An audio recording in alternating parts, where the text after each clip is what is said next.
Hello guys, কেমন আছো সবাই? আশা করি সবাই খুব ভালো আছো। অনলি জাপানিজে আজকে আমরা একটা কোরিয়ান থ্রিলার সিনেমা সম্পর্কে জানতে চলেছি, যে সিনেমাটির নাম হচ্ছে ওয়ান লাইন, এবং এই সিনেমাটি একটা বাস্তব ঘটনা থেকে ইন্সপায়ার্ড হয়ে তৈরি করা হয়েছে। অ্যাকচুয়ালি 2005 সালে দক্ষিণ কোরিয়াতে মন্দা শুরু হয়, আর তখন সবারই লোন নেওয়ার দরকার পড়ে, মানে ব্যাংক লোন নেওয়ার দরকার পড়ে। তো ব্যাংকগুলোর অবস্থাও কিন্তু খুব খারাপ ছিল ওই সময়। মানে তুমি হয়তো বুঝতে পারছো যে সরকার পতনের পরে বাংলাদেশে যে সিচুয়েশনটা হয়েছিল, তোমার ব্যাংকে টাকা রয়েছে কিন্তু ব্যাংক টাকা দিতে পারছে না, ওইরকম একটা অবস্থা হয়ে গিয়েছিল। তো লোন তো দূরের কথা, কিন্তু সবারই প্রচুর লোনের প্রয়োজন ছিল। তো ওই সময়ে দক্ষিণ কোরিয়াতে কিছু এজেন্ট তৈরি হয় বা কিছু গ্রুপ তৈরি হয়, যারা মনে করো তোমাকে লোন পেতে সাহায্য করবে নির্দিষ্ট একটা কমিশনের মাধ্যমে। মানে তারা করবে কি, তোমার নামে নকল কাগজপত্র দিয়ে ব্যাংকে বোকা বানিয়ে লোনটা পাস করিয়ে দেবে, কিন্তু বিনিময়ে টাকা নেবে। কিন্তু সহজে যখন তুমি টাকা পাচ্ছ, তখন সাধারণ মানুষের অবস্থা কি হয় এবং ওই গ্যাংটা কত বড় হয়ে যায়, তাদের প্রভাব কত পর্যন্ত ছড়িয়ে যায়, সেটাই এই সিনেমাতে অনেক বাস্তবসম্মত ভাবে ফুটিয়ে তোলা হয়েছে। তো সিনেমার নাম হচ্ছে ওয়ান লাইন। সিনেমার নামকরণ করা হয়েছে এই সিনেমার মধ্যে যে গ্যাংটা রয়েছে তাদের যে কোম্পানির নাম, সেই কোম্পানির নাম অনুসারে,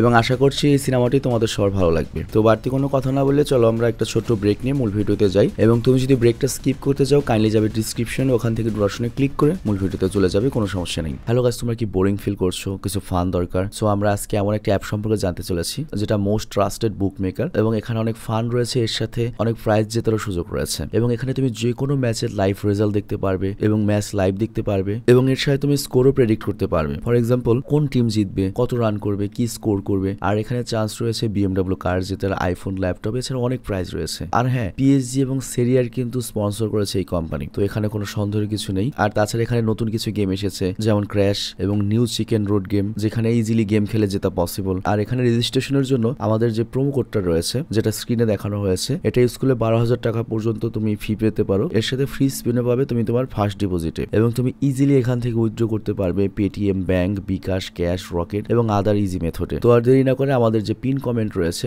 সেখান থেকে তুমি যেতে পারো রেজিস্ট্রেশন করতে, এবং যে প্রোমো কোডটা দেওয়া রয়েছে সেটা ইউজ করে বোনাস জিততে পারো। তো ব্রেক শেষে আমরা মূল ভিডিওতে চলে আসলাম। তো কাহিনী শুরু হয় 2005 সালে, যখন কোরিয়াতে মন্দা শুরু হয়। সবারই লোন নেওয়ার দরকার, আবার ব্যাংকের কাছেও টাকা অনেক কম, তো এই কারণে লোন নেওয়া অনেক মুশকিল হয়ে গিয়েছিল। তবে অলিতে গলিতে অনেকেই করে কি, মানুষদের লোন দেওয়ার হেল্প করা শুরু করে, মানে এজেন্ট হিসেবে বা দালাল হিসেবে কাজ করে। তো মলেও এরকম একজন দালাল যে তোমাকে লোন নিতে সহযোগিতা করবে। তো মলের কাছে মিনজু নামের একজন কলেজ স্টুডেন্টের কল আসে, যার এডুকেশন লোনের অনেক দরকার ছিল। এডুকেশন লোনটা হলো কি, ধরো তুমি পড়ালেখা কমপ্লিট করবে, তোমার কাছে টাকা নেই, ব্যাংক তোমাকে ভর্তি ফিটি সবকিছু দিয়ে দেবে, পরে চাকরি পেয়ে তুমি আস্তে আস্তে শোধ করবে। কিন্তু সমস্যা হচ্ছে কি, ওই লোনটা পেতে গেলে তোমার তো মিনিমাম একটা যোগ্যতা থাকতে হবে আর্থিক, তোর কাছে ওই পর্যাপ্ত ডকুমেন্ট বা আর্থিক যোগ্যতাও ছিল না। আর এরপর আমাদের জাংকে দেখানো হয়, সেও অনেক গুরুত্বপূর্ণ চরিত্র এই সিনেমার। আর সে লোন দেওয়ার জন্য একটা মনে করে এরকম এজেন্ট বা গ্যাং চালায়, আর সে অনেক ব্রিলিয়ান্ট। আর তার কাছে ব্যাংকের এত ডাটা রয়েছে যে যা দিয়ে সে জানতে পারে কোন নাগরিক তার ক্রেডিট রেটের উপর ভিত্তি করে কত টাকা লোন পেতে পারে। তো মিনজুর যখন সকল ব্যাংক ক্রেডিট বা সকল সম্পত্তি যাচাই করা হয়, তখন ওরা বুঝতে পারে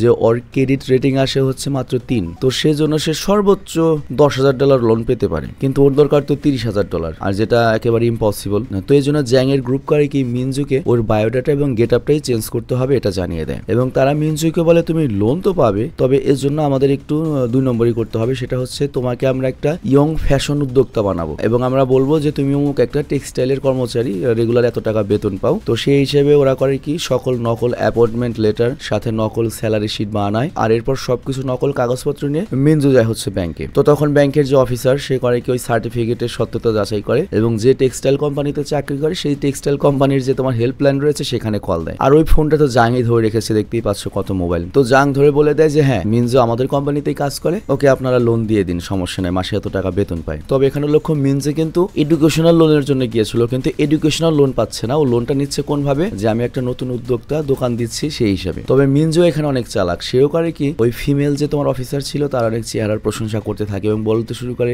আপনার তো মডেল হওয়া উচিত, আপনি ব্যাংকে কি করছেন, আপনার তো আমার কোম্পানিতে জয়েন করা উচিত, চিন্তা করো। তো এইভাবে মিনজুর লোন পাস হয়ে যায়। আর এরপর জ্যাং এর একজন লোক, যার নাম হচ্ছে ফোগো, ও মিনজুকে বলে 3 দিন পরেই কিন্তু আমাদের কমিশনের $9,000 তোমাকে দিতে হবে। মানে $30,000 লোন পাইয়ে দিল, $9,000 ওদেরকে ফি দিতে হবে, চিন্তা করো। মানে $30,000 যদি 30 লাখ হয়, $9,000 9 লাখ টাকা খালি ওদেরই দিতে হবে। কিন্তু মিনজু তো আরো চালাক, ওকে লোন পেতে যারা হেল্প করলো তাদের সাথে ও স্ক্যাম করতে চায়। আর ওইদিকে আমরা দেখি যে দক্ষিণ কোরিয়াতে এই ধরনের যে 2 নম্বরের লোন স্ক্যাম হচ্ছে, এইটা দেখে দক্ষিণ কোরিয়ার পুলিশ ডিপার্টমেন্ট অলরেডি মনে করে অ্যাক্টিভ হয়ে গিয়েছে, এবং তারা ডিটেকটিভ চুনমিন নামের একজনকে দায়িত্ব দেয়। এবং চুনমিনের সাথে দক্ষিণ কোরিয়ার অর্থমন্ত্রী থেকে 2 জন লোককেও পাঠানো হয়েছে, তাদের একজনের নাম হচ্ছে প্যাকর, একজনের নাম হচ্ছে জেডি। কিন্তু ওরা দুজনই ছিল নিষ্কর্ম এবং কামচোর টাইপের একটা লোক। তো যাই হোক, এখানে অফিসার চুনমিন জানায় নকল কাগজপত্র দিয়ে ব্যাংক থেকে লোন নেওয়া হচ্ছে, এটা অনেক বড় একটা স্ক্যাম। আর এরপর সিন শিফট হয়ে আসা হচ্ছে মিনজুর মেসে, যেখানে আমরা মিনজুর বন্ধু মিকিকে দেখতে পাই, যে আবার ফেক সার্টিফিকেট বানাতে অনেক ওস্তাদ। আর তো যাই হোক, তখনই মিনজুর লোন পাস হয় এবং ওর ব্যাংকের অ্যাকাউন্টে $30,000 আসে। বাট তখনই জাঙের ওই যে ওই লোকটা ফোগো, সে করে কি মিনজুর কাছ থেকে কমিশন নেওয়ার জন্য ঘরের নিচে দাঁড়িয়েছিল,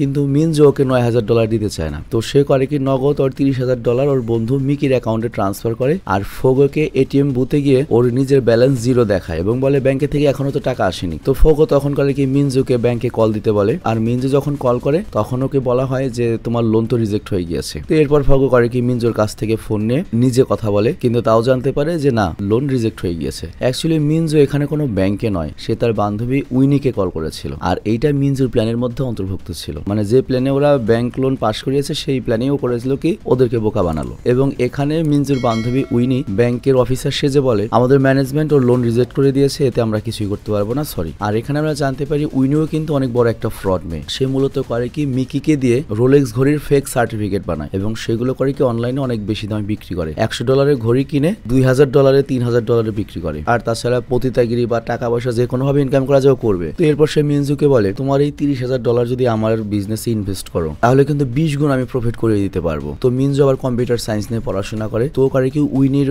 প্ল্যান মতো একটা ভাইরাস বানিয়েছে, যেটা ওই সব লোকদেরকে পাঠানো হবে যাদের ব্যাংক লোন পাস হয়েছে। এবং লিঙ্কে ক্লিক করার সাথে সাথে তারা করবে কি মিনজুর বানানো যে লাক্সারি আইটেম সেটার ওয়েবসাইটে চলে যাবে, যেখানে এইসব কপি ঘড়ি থাকবে। আর মানুষের কাজ কি, তোমার কাছে যখন $30,000 আসবে তখন কিন্তু তুমি $2,000 একটা ঘড়ি দেখলে তুমি কিন্তু পাগল হয়ে যাবে। মানে যদি এরকম একটা বিজ্ঞাপন পাও যে 10,000 টাকার জিনিস 2,000 টাকায় বিক্রি করছে, পাগল হয়ে কিনতে চাইবে। তো যাই হোক, তো এটাই হচ্ছে ওদের প্ল্যান। আর এরপর আমাদের ফোগো এবং জাংকে দেখানো হয়। তো ফোগো বোকা হলো, জাং কিন্তু বোকা হয় না। সে মিনজুর চালাকি ধরতে পারে এবং বুঝতে পারে আমাদেরকে তো ধোকা দিয়েছে। আর এরপর আমরা দেখতে পাই যে জাং কিন্তু একা নয়, জাং কাং নামের আরেকজনের সাথে মিলে এই গ্যাং চালায়। আর অন্যদিকে উইনি করে কি মিনজুকে একজন নকল ঘড়ি তৈরি করে বা হোলসেলার তার কাছে নিয়ে আসে। তো মিনজু করে কি তার কাছ থেকে 300 ইউনিট ঘড়ি কেনার সিদ্ধান্ত নেয়। কিন্তু যখন মিনজু সেলারকে $30,000 দিতে যাবে নগদ টাকা, তখন ওর বান্ধবী উইনোকে থামায় এবং বলে আমি ক্যাশটা নেই, কারণ আমার ক্যাশের দরকার, তুই এক কাজ কর, আমার ক্রেডিট কার্ড থেকে পেমেন্টটা করে দিই, যাতে ইনস্টলেশনের মাধ্যমে তুই তোর টাকা পরিশোধ করতে পারিস। তো মিনজু এখানে কিছু বলানোর, তো খালি ঘড়ি দরকার। তো এরপর উইনি করে কি ক্যাশটা নেয় যে আমি ব্যাংকে এটা ডিপোজিট করি এবং চলে যায় সেখান থেকে। আর মিনজু অনেকক্ষণ অপেক্ষা করে কিন্তু সেলার ওর ঘড়ি ডেলিভারি দেয় না। তো এই জন্য যখন ভেতরে যায় তখন সেলার বলে উইনির কার্ড তো কাজ করেনি, সেজন্য সে ডিল ক্যান্সেল করে চলে গিয়েছে। তো মিনজু তখন বুঝতে পারে ওর বান্ধবী উইনি সে ওকে ধোকা দিয়ে $30,000 নিয়ে পালিয়ে গিয়েছে। চিন্তা করো, এই জন্য কথা আছে যে খারাপ সে তোমার বন্ধু হলো তোমার সাথে একদিন খারাপ কাজ করবে। তো এরপর মিনজু করে কি পাগল হয়ে রুমে যায় এবং কাংকে দেখতে পায় যে অলরেডি ওর বন্ধু মিকিকে ধরে মারধর করছে। আর তারপর মিনজুকে ওদের আড্ডায় নিয়ে যায়। তো কাং তখন তাকে বলে আমরা তোকে লোন পাইয়ে দিলাম আর তুই আমাদেরকে ধোকা দিলি। মিনজু তখন বলে ব্যাংক তো পার্সোনাল লোনের উপরে 18% চার্জ করে, কিন্তু তোমরা তো 35% চার্জ করো, এটা কথাকার নেয়। তো এটা শুনে জ্যাং এর আরেক পার্টনার কাং করে কি মিনজুকে মারতে আসলে, বাট তখন জাং করে কি ওকে থামায় এবং বলে দেখো মামলাটা চলো আমরা শান্তিতে সমাধান করি। তো জাং বলে ও আমাদের কমিশন দেয়নি, ধোকা দিয়েছে, এজন্য ওকে আমরা উঠিয়ে এনেছি, কিন্তু যে আমাদেরকে ধোকা দিতে পেরেছে তার মানে ওর ভেতরে কিছু তো স্পেশাল রয়েছে। আর এরপর যখন এটাও জানতে পারে যে ও ধোকা খেয়েছে, আমাদের মিনজু পুরো টাকাটাই ধোকা খেয়েছে, তখন জাং মিনজুকে বলে দেখ কোরিয়াতে 800-র উপর ব্যাংক রয়েছে এবং এত লোন স্ক্যামিং সত্ত্বেও কোনো ব্যাংক কিন্তু দেউলিয়া হয়নি, কারণ ব্যাংক তাদেরকে লোন দেয় যাদের লোন পরিশোধ করার সামর্থ্য রয়েছে। তুই কি কখনো বেকার লোককে লোন পেতে দেখেছিস? তো শুধুমাত্র ভালো ক্রেডিট রেটিং এ কিন্তু যথেষ্ট নয়, লোন পরিশোধের সামর্থ্য থাকতে হবে। কিন্তু কাগজপত্রের জন্য অনেকেই পায় না এই লোনগুলো যাদের দরকার, আর এই কারণে আমরা সেই গরিব লোকদেরকে এইসব লোন পেতে সাহায্য করি আর তার বিনিময়ে আমরা কিছু কমিশন খাই। এতে খারাপের কি আছে? সিরিয়াসলি আসলে এতে খারাপের কিছু নাই। ওরা জাস্ট ব্যাংকের সাথে 2 নম্বরই করছে। ধরো আমি এখন হুট করে গেলে ব্যাংক আমাকে টাকা দিবে না, আমি নিজে কোনো সরকারি চাকরি করি না, আমার জমি জমা সব বাপ মায়ের নামে, আমার নামে তো কিছুই নাই। ইউটিউবার হিসেবে ব্যাংকে আমাকে লোন দিবে 20 লাখ, কিন্তু ওরা আমাকে সিস্টেমে হেল্প করলো, এইরকম একটা ব্যাপার। তো যাই হোক, জাং এরপরে মিনজুকে একটা টাকার ব্যাগ দিয়ে বলে তুই এক কাজ কর, আমাদের সাথে কাজ শুরু কর, বছরে $5 লাখ তো ইনকাম করতে পারবি, মানে 5 কোটি টাকার উপরে। তো এত টাকার কথা শুনে না করার তো কোনো প্রশ্নই আসে না, কারণ মিনজু তো গরিব পরিবার থেকে এসেছে এবং ওর বাবা ওকে পড়ানোর জন্য অনেক লোন অলরেডি করে ফেলেছে এবং মিনজু নিজেকে তার বাবা মায়ের বোঝা মনে করে সবসময়, আর এই কারণে সে ওই লোনগুলো পরিশোধ করতে চায়, কিন্তু সৎ পথে তো এটা সম্ভব নয়। তো এই কারণে মিনজু করে কি ওই গ্যাংয়ে জয়েন করে এবং ওর কাজের জন্য জ্যাংয়ের আরেকটা যে পার্টনার তার অ্যাসিস্ট্যান্ট টমিওকে গাইড করবে। তোমরা কিন্তু নামগুলো গুলিয়ে ফেলো না, চেহারা দেখে মনে রেখো কে কোনটা, বা আমি তোমাকে ভালো মতো বুঝিয়ে বলি আবার। যেটা জ্যাং সেটাই হচ্ছে মেন, আর জ্যাং এর যে পার্টনার ওটা হচ্ছে কাং। তো এই জ্যাংকে আমরা প্রথমে দেখেছিলাম, এই জ্যাংই কিন্তু মিনজুকে হেল্প করেছিল এবং এখন মিনজু জ্যাং এর আন্ডারে গেল, ঠিক আছে। তো এরপর মিনজু যখন অফিসে যায়, ও অফিসে গিয়ে ফোগোকে ঝাড়ু দিতে দেখে। তো মিনজু অবাক হয়ে যায় যে ও ঝাড়ু দিচ্ছে। আর তখন কাঙের অ্যাসিস্ট্যান্ট টমি বলে, শোন, যার কাছে ব্রেন নেই সেই কাজেরই লাইক। আর অন্যদিকে আমরা দেখি পুলিশ অফিসার ডিটেকটিভ চুনমিন প্রতিটা ব্যাংকের টেমপ্লেট বিলি করছে যাতে তারা স্ক্যাম সম্পর্কে সচেতন হয়, কিন্তু উল্টো ব্যাংক কর্মকর্তারা মনে করে কোনো পাগল এসেছে। অ্যাকচুয়ালি একটা পুলিশ হিসেবে ওরা আসলে এই ড্রেস আপ মানায় না, কথাবার্তা মানায় না আর কি। আর অন্যদিকে আমরা দেখি টমি দুইজন ক্লায়েন্ট নিয়ে এসেছে যাদের ক্রেডিট পয়েন্ট 0, মানে জাংও বুঝতে পারে ওরা কোনোভাবে লোন পাবে না, তবে তারপরে ওরা করে কি ওকে সলিম বুঝ দিয়ে ওই মহিলার কানে মাইক্রোফোন লাগিয়ে ব্যাংকে পাঠায় এবং $20,000 লোন চায়। আর তখন ওই মহিলা ব্যাংকের মহিলা অফিসারকে বলে, আমাদের ছোট ব্যবসার জন্য লোন লাগবে। তো অফিসার ওর কাছে অনেক রকমের ডকুমেন্টস এবং অনেক প্রশ্ন করে, কিন্তু ওই মহিলা তখন ঘাবড়ে যায় এবং ধরা খেয়ে যায় যে নকল ডকুমেন্টস নিয়ে এসেছে। তো পুলিশের হাত থেকে বাঁচার জন্য তখন সে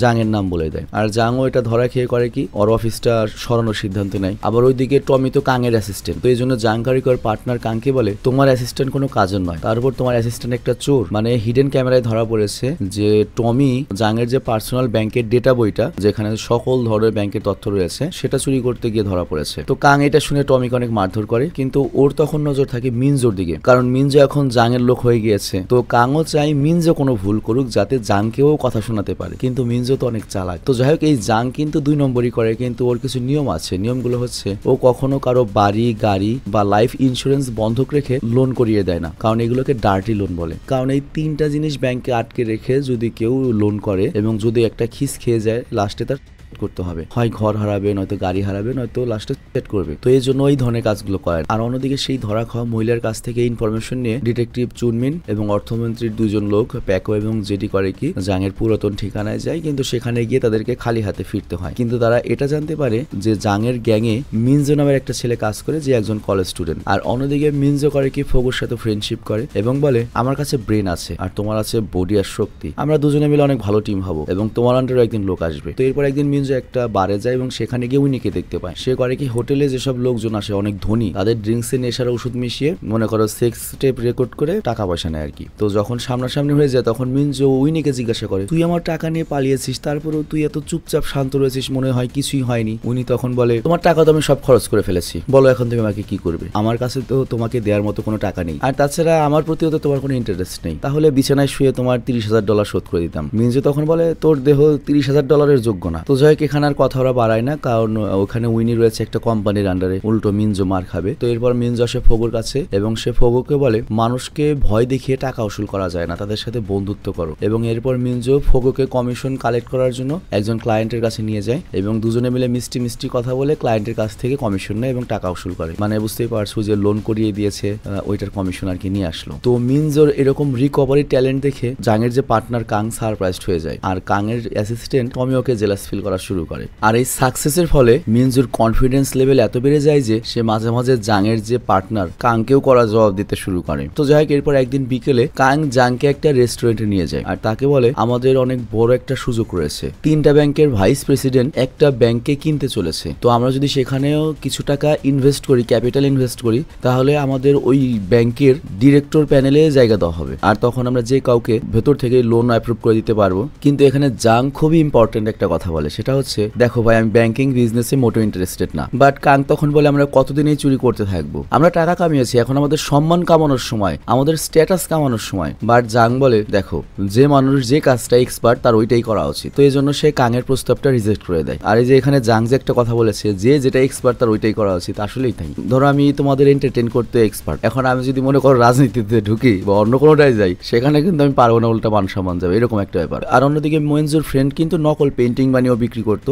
তবে ইনকাম খুব কম। তো এই জন্য মিনজো করে কি ওর প্রতি মায়া করে ওকে কিছু টাকা দেয় এবং বলে, একদিন আমি তোকে পার্টনার বানাবো এবং আমরা দুজনে মিলে অনেক টাকার মালিক হবো। বাট মিকি তখন বলে, আমাদের কলেজের ক্যাম্পাসে কিন্তু একজন পুলিশ এসেছিল তোর খোঁজ করতে। তো পরের দিনে মিনজো করে কি ক্যাম্পাসে আসে এবং ওই ডিটেকটিভ চুনমিনের মুখোমুখি হয়। তবে চুনমিন তো মিনজোকে মনে করে চেহারায় চেনে না এবং ওখানে ডিটেকটিভ কিন্তু ওই মিনজোর ব্যাপারে আর কি পোস্টার লিখছিল। তো মিনজো উল্টো ওই পুলিশকে বলে, টেনশন করবেন না, ওই স্ক্যামারকে ধরতে আমি আপনাকে সাহায্য করব। তো এই জন্য চুনমিন করে কি ওকে কিছু খরচের টাকা দেয়। মিনজো বুঝতে পারে এই ডিটেকটিভ মন থেকে অনেক ভালো। আর অন্যদিকে ব্যাংকে ধরা খাওয়াই মহিলা চুনমিনের কাছে আসে এবং তার মোবাইলে আসা জং এর ওই SMS লোনের অ্যাডটা দেখায়, মানে নতুন করে আবার ওই SMS এসেছে। তো এরপর ডিটেকটিভ চুনমিন যখন ওই অ্যাড দেওয়া ফোন নাম্বারটা ট্রেস করে, তখন সে জং এর নতুন ঠিকানা পেয়ে যায় এবং সেখানে আসে। তো পুলিশ অ্যারেস্ট করতে এসেছে এটা দেখে জং বা জাং তো সেখান থেকে পালিয়ে যায়। কিন্তু একটু পরে আমরা জানতে পারি মূলত এই কামটা করেছে কাংয়ের কথায় টমি, মানে জাং এর পার্টনারই জাংকে এই ধরাটা দিয়ে দিয়েছে। তো জাং পালাতেই টমি করে কি কি জাঙের বাড়ানো যে একটা ব্যাংকের ডেটা বুক ছিল সেটা চুরি করতে যায়, কিন্তু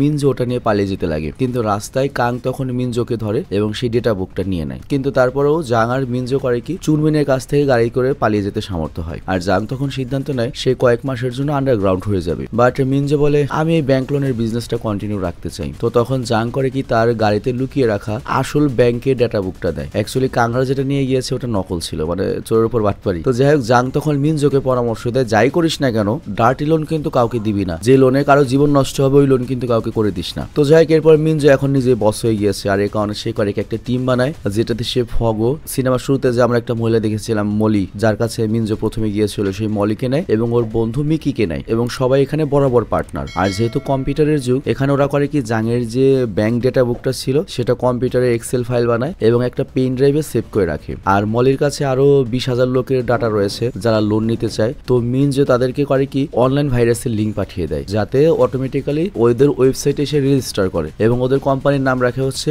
ওয়ান লাইন লোন সার্ভিস। তো প্রথমেই তাদের 3 জন ক্লায়েন্ট আসে যারা হচ্ছে 3টা মেয়ে এবং তারা একটা ফ্যাশন কোম্পানির জন্য লোন চায়। তো মিনজো ওদের ক্রেডিট পয়েন্ট দেখে বুঝতে পারে ওরা সর্বোচ্চ $20-30,000 পেতে পারে, কিন্তু ওদের দরকার $60,000। তো এই জন্য ওরা করে কি ওই মেয়েদের লোন পাইয়ে দিতে নকল ওয়্যার হাউস বানায় এবং 3 জন মেয়েরই ফ্যাশন কলেজের নকল সার্টিফিকেট বানানো হয় এবং ব্যাংকের লোক যখন এরপর ভেরিফিকেশনের জন্য ওদের ওয়্যার হাউস ভিজিট করে তখন মিনজো আগে থেকে ওই 3টা মেয়ের মনে করে যে সব শিখিয়ে রেখেছিল যে যদি ব্যাংক থেকে লোক আসে কিভাবে তাদের সামনে একটা বোল্ড আচরণ করবে। তো ওই মেয়েগুলো ওরকমই করে এবং ওদের লোনটা পারমিশন হয়ে যায় এবং ওদের সবার অ্যাকাউন্টে $20,000 করে আসে, মোট $60,000। আর এরই সাথে মিনজোরা সাকসেস হয়ে যায়, ওদের আয় বাড়তে থাকে এবং টাকার সাথে সাথে ওদের চেহারাও চেঞ্জ হয়ে যায়। আর অন্যদিকে সেই 3 জন ভাইস প্রেসিডেন্ট কাংকে একা ওদের নতুন ব্যাংকে সামিল করতে অস্বীকার করে। তারা কাংয়ের সামনে শর্ত রাখে কাং যদি জাংকেও আনতে পারে তাহলে তারা নেবে, কারণ জাং অ্যাকচুয়াল জিনিয়াস। কিন্তু তারপরেও কাং অফার করে আমি $10 মিলিয়ন ইনভেস্ট করব, কিন্তু তাও তারা রাজি হয় না। বাট তখন কাং হুমকি দেয় আমাকে যদি আপনারা ব্যাংকের সিইও না বানান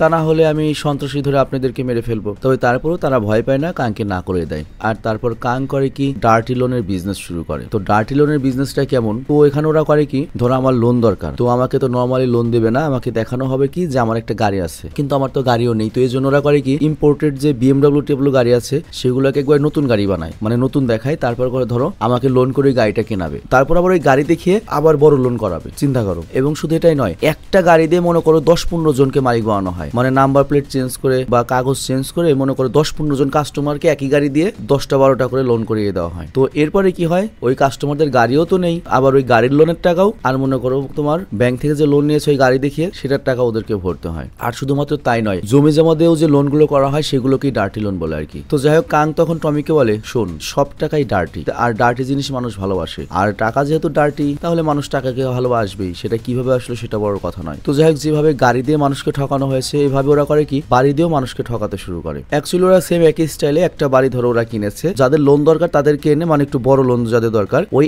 এক বাড়ি দিয়ে 10-15 জনকে মালিক বানিয়েছে। তারপর আবার ওই 10-15 জনের দিয়ে মনে করো আবার ব্যাংক লোন নিয়েছে। তো লাস্টে ওই 15 জন এক বাড়িতে আসে কাগজপত্র নিয়ে, তো বাড়িও কেউ পায় না, আবার লোনের টাকাও ভরতে হয়। আবার তারা পুলিশের কাছেও যেতে পারে না, কারণ হচ্ছে তারাই তো ফ্রড লোন করেছে, মানে 2 নম্বরই করেছে, মানে পরের যে লোনটা সেই লোনের জন্য ওরাই তো এই ফেক বাড়ির ইটা বানাইছে, কাগজটা বানাইছে। তো এইভাবে অনেক মানুষ বরবাদ হয়ে যায় এবং একজন কাস্টমার করে। তো এইভাবে 1 বছর কেটে যায়। আর এদিকে আমরা দেখতে পাই মিনজোর টিম এত উন্নতি করেছে যে ওরা সবাই একটা করে মার্সিডিজ বেঞ্জ গাড়ি কেনে এবং ওরা সৎভাবে বিজনেস করে। এই জন্য যারা লোন নিতে চায় তাদের ভিড় লেগে যায় ওদের অফিসের সামনে, কিন্তু নকল কাগজ বানাতে তো সময় লাগে। তো এই জন্য মিনজো করে কি উইনির কাছে যায় এবং ওকে ওর সাথে কাজ করার জন্য অফার করে। আর উইনি আবার ফটোশপে খুব এক্সপার্ট ছিল, ও তো কিছু মিনিটের মধ্যে নকল পেপারস বানিয়ে ফেলতো। কিন্তু মিকি তো উইনিকে অনেক ভালো করে চেনে এবং সেই মিনজোকে সাবধান করে যে উইনি কিন্তু ভরসার লায়ক নয়, ওর কাছ থেকে সাবধানে থেকো। আর অন্যদিকে আমরা দেখতে পাই কাংয়ের কোম্পানি মিরাই ক্যাপিটাল এত বড় হয়ে গিয়েছে যে সাধারণ মানুষ তো ওটার পেছনে লাগতে পারবেই না এবং সে একটা ব্যাংক ম্যানেজারকে টাকা খাইয়ে ইচ্ছে মতো লোন অ্যাপ্রুভ করতে পারে। আর তখন টমি কাংকে বলে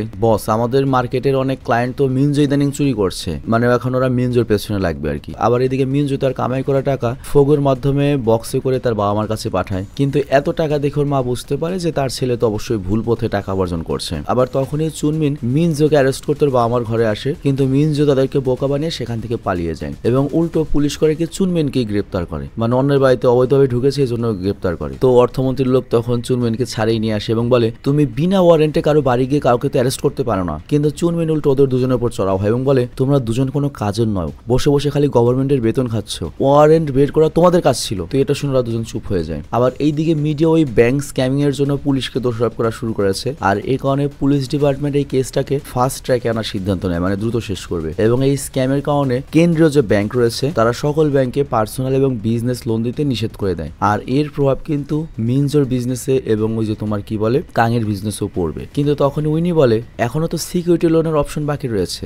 সিকিউরিটি লোন মানে হচ্ছে বন্ধকি ঋণ আর কি, মানে পার্সোনাল লোন কি যেটা হচ্ছে আমি আমার ব্যবসা দেখিয়ে বা অমুকটা করবো এটা দেখিয়ে লোন নেওয়া। কিন্তু ওই যে সিকিউরিটি লোন মানে হচ্ছে ডার্টি লোন, মনে করো আমার বাড়ি বন্ধক রেখে গাড়ি বন্ধক রেখে যেটা আর কি কাংরা করে থাকে। বাট এই কথা শুনে মলি বলে সিকিউরিটি লোন আমরা করাবো না, বন্ধকি লোনে আমরা যাবো না, কারণ এই লোনে অনেকে ডিপ্রেশনে করে, আমরা এই পাপ করতে পারবো না। আর তাছাড়া জাং আমাদের এটা করতে মানা করেছিল। আর তখন মিনজে বলে তাহলে যদি আমরা মানুষদেরকে ইন্স্যুরেন্স পলিসির বিপরীতে লোন এনে দিই, বাট ফোগরে এই উপায় ভালো লাগে না এবং সে মিনজোকে আটকানোর চেষ্টা করে, কিন্তু টাকার সামনে সবাই অন্ধ হয়ে যায়। আর অন্যদিকে মিনজোর সাকসেস দেখে কাঙের হিংসা হতে শুরু করে এবং সে জানে জাংয়ের ব্যাংক ডেটা ছাড়া মিনজো এত সফলতা কখনোই পেত না। তো এই কারণে সে ওই ডাটা নিতে যায় হচ্ছে মিনজোর অফিসে, বাট মিনজো তখন ডেটা দিতে অস্বীকার করে। তো তখন কাং করে ওকে মারতে শুরু করে, বাট তখনই উইনি এসে মিনজোকে বাঁচিয়ে নেয়। কিন্তু তারপর কাং যখন উইনিকে মারতে যায় তখন টমি করে কি মিনজোর কম্পিউটার থেকে সেই লোকদের ডাটাগুলো পেয়ে যায় এবং যারা লোন নিতে চায়। তো এখানে মোট 4 লাখ লোকের ডাটা ছিল। তো হাওয়ায় পরিবর্তন দেখে মানে কাংদের জিততে দেখে উইনি করে কি কাংদের কোম্পানি জয়েন করে। তো এর ফলে কি হয় মিনজোরা তো মনে করে একবারে পড়ে গিয়েছে। আর তারপর মিনজো অনেক কষ্টে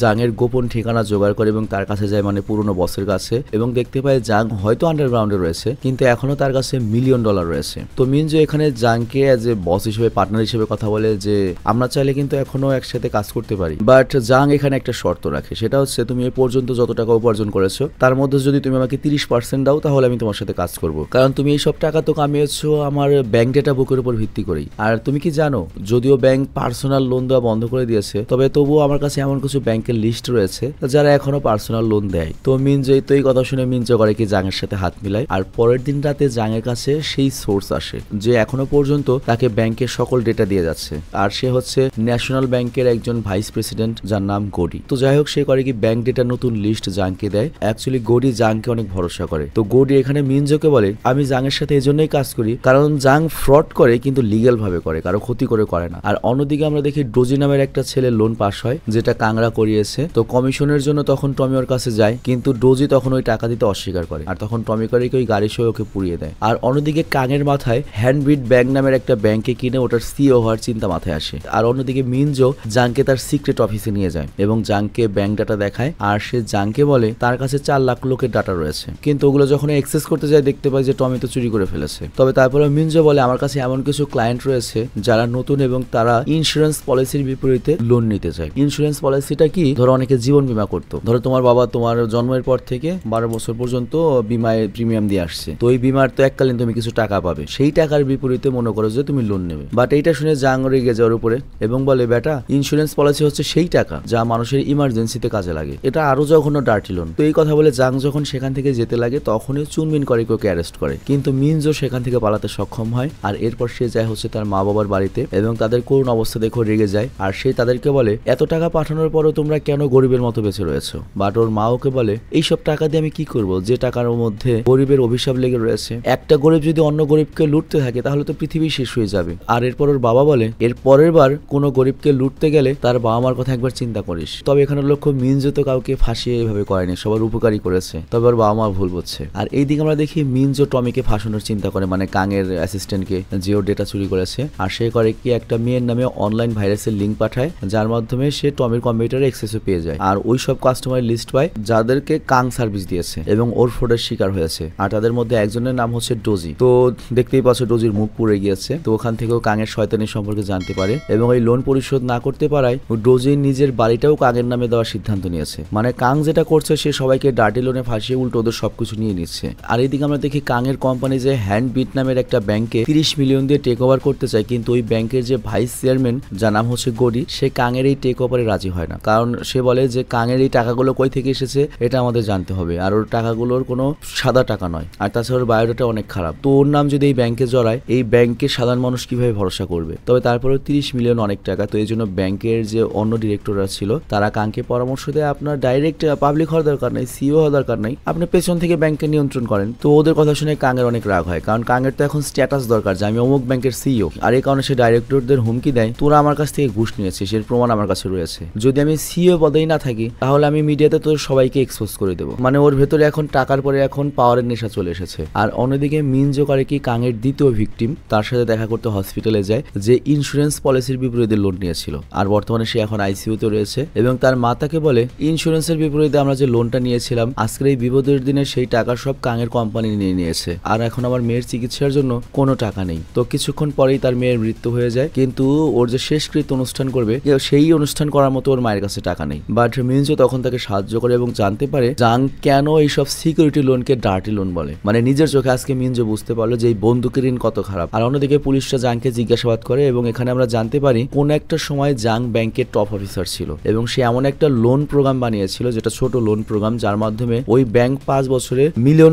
প্রফিট পেয়েছিল, কিন্তু এর কোনো ক্রেডিট জাং পায়নি, উল্টো প্রমোশন পেয়েছে বসের আত্মীয় স্বজন। তো এর জন্য সে নিজে আলাদা হয়ে যায়। আর তারপর যখন পুলিশ জিজ্ঞাসা করে মিনজো কোথায়, জাং বলে আমি নিজেই জানি না, আমি বলবো কিভাবে। তো এই জন্য অর্থ মন্ত্রণালয়ের যে লোক জেডি ও করে কি জাংকে অনেক মারধর করে। বাট জাং তখন চুনমিনকে বলে দেখো আমি দুস্থ মানুষদের লোন পাইয়ে নিজের কমিশন নিয়েছি, আমি খারাপ কাজ কি করেছি। আর তখনই এখানে মিনজো কল করে এবং চুনমিনকে দেখা করতে বলে। আর এরপর যখন চুনমিন যায় প্রথমে মিনজো বলে থামো আগে আমার কথা শোনো। তো এখানে মিনজো করে কি নিজের পেটের অপারেশনের দাগ দেখায়, চুনমিনকে দেখায় এবং বলে আমার 2টো কিডনি খারাপ হয়ে যায়, আর এই কারণে আমার বাবা একটা কিডনি দেয় আর ওইটাও ফেল হয়ে যায়, তার কারণে আমার বাবা দ্বিতীয় কিডনিটা আমাকে দেয় এবং আমার কিডনিটা সে নেয়। আর সেটা এই জন্যই করেছিল যাতে আমি বেঁচে থাকি। আমি হয়তো ভালো কিডনি নিয়ে বেঁচে রয়েছি, কিন্তু আমার বাবাকে আমার পুরনো কিডনি নিয়ে ডায়ালিসিস করে বেঁচে থাকতে হচ্ছে। আর তার লোন পরিশোধের জন্য আমি দিনরাত অনেক কাজ করেছি, কিন্তু অত টাকা আমি কামাই করতে পারি নাই যেটা দিয়ে আমার ফ্যামিলির দারিদ্র মোচন হবে। আর তখনই আমি মানুষকে এই লোন দেওয়ার জবটা পাই। আর এরকম একটা কাজ পেয়ে এত টাকা দেখে কোন গরিব এই কাজটা ছাড়তে চাইবে বলো। আর হ্যাঁ, এই কাজে আমি কোটি টাকা কামিয়েছি, কিন্তু আমার বাবা মা সেই টাকায় হাতও লাগায়নি। তারা আমার টাকায় আয়েশ করার চেয়ে বস্তিতে থাকা অনেক বেশি পছন্দ করেছে।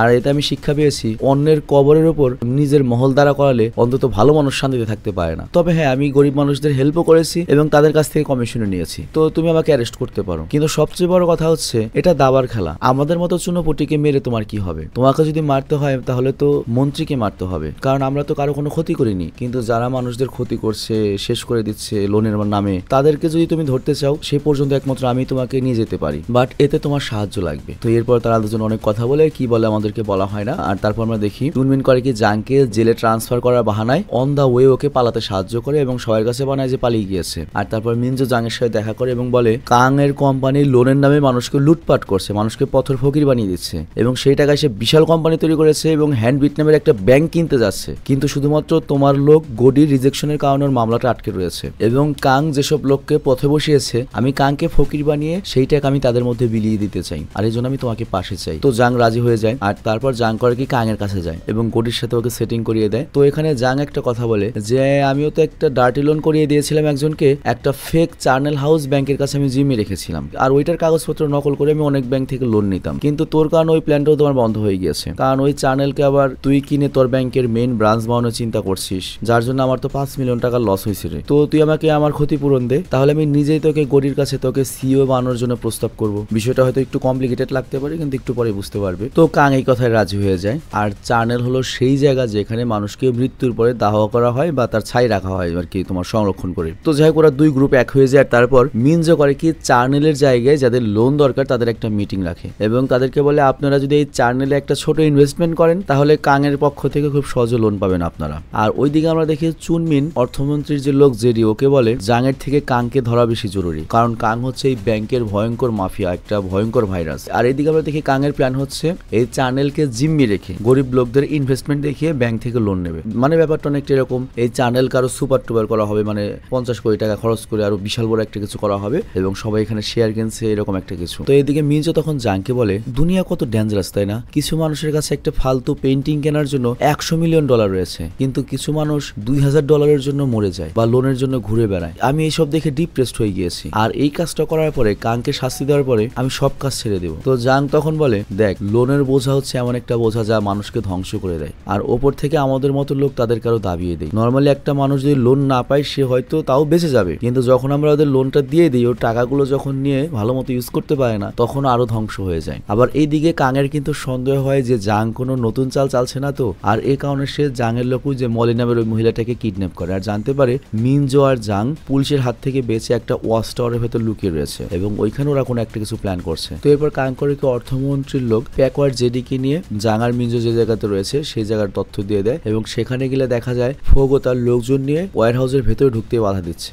আর এইদিকে আমরা দেখি জাং করেছে কি কাঙের গেট আপ নিয়ে মিনজোর সাথে চার্নেলে যায় এবং সেখানে 3 জন ব্যাংকের ওই বড় বড় অফিসিয়াল ডিরেক্টর এসেছে, বাট ওদের গেট আপের কারণে জাংকে তারা কাঙি মনে করে। তো জাং তাকে বলে এই চার্নেল বিল্ডিং এবং আমাদের কোম্পানির যত প্রপার্টি রয়েছে সব জিম্মি রেখে আমি ব্যাংকের কাছ থেকে 30 মিলিয়ন লোন চাই। তো এরপর জাং করে কি কাঙের পাসবুকটাও দেখায়, মানে অরিজিনাল ব্যাংক বই যেখানে 30 মিলিয়ন ব্যালেন্স রয়েছে। তো অ্যামাউন্ট যেহেতু অনেক বড় তখন ব্যাংকের অফিসার করে কি ওই 3 জন যে ডিরেক্টর তাকে কল করে এবং কল দিলে গ্রিন সিগন্যাল পায় আর অফিসারকে ও ঘুষ দেয় এবং বন্ধকের যত জিনিসপত্র রয়েছে সব সাইন করে 3 ব্যাংক থেকে 10 মিলিয়ন করে ইমিডিয়েটলি 30 মিলিয়ন ওকে লোন অ্যাপ্রুভ করা হয়। আর অন্যদিকে আমরা দেখি চুনমিন করে কি টমিকে অ্যারেস্ট করে আর ওদিকে ফোগো করে কি আধা ঘন্টা হতেই রাস্তা ছেড়ে দেয়, মানে টাকা বের করার পরই। তো এরপর কাং প্যাকওয়ার্ড জেডি যখন ওয়ার হাউসের ভেতরে যায় কাউকেই দেখতে পায় না আর ওই মুহূর্তেই কাঙের কাছে উইনির কল আসে যে তোমার অফিসে রেড পড়েছে। আর এইদিকে আমরা দেখি জাং করেছে কি কাঙের গেট আপ নিয়ে কাঙের সকল প্রপার্টি জিম্মি রেখে ওর নামে ব্যাংক লোন নিয়েছে $30 মিলিয়ন এবং কাঙের ব্যাংকে যে $30 মিলিয়ন ছিল সেটা উইথড্র করে ট্রাকে লোড করে সেখান থেকে পালিয়ে যায়। আর ওই যেটা লোন করেছে ওটা তো তোমার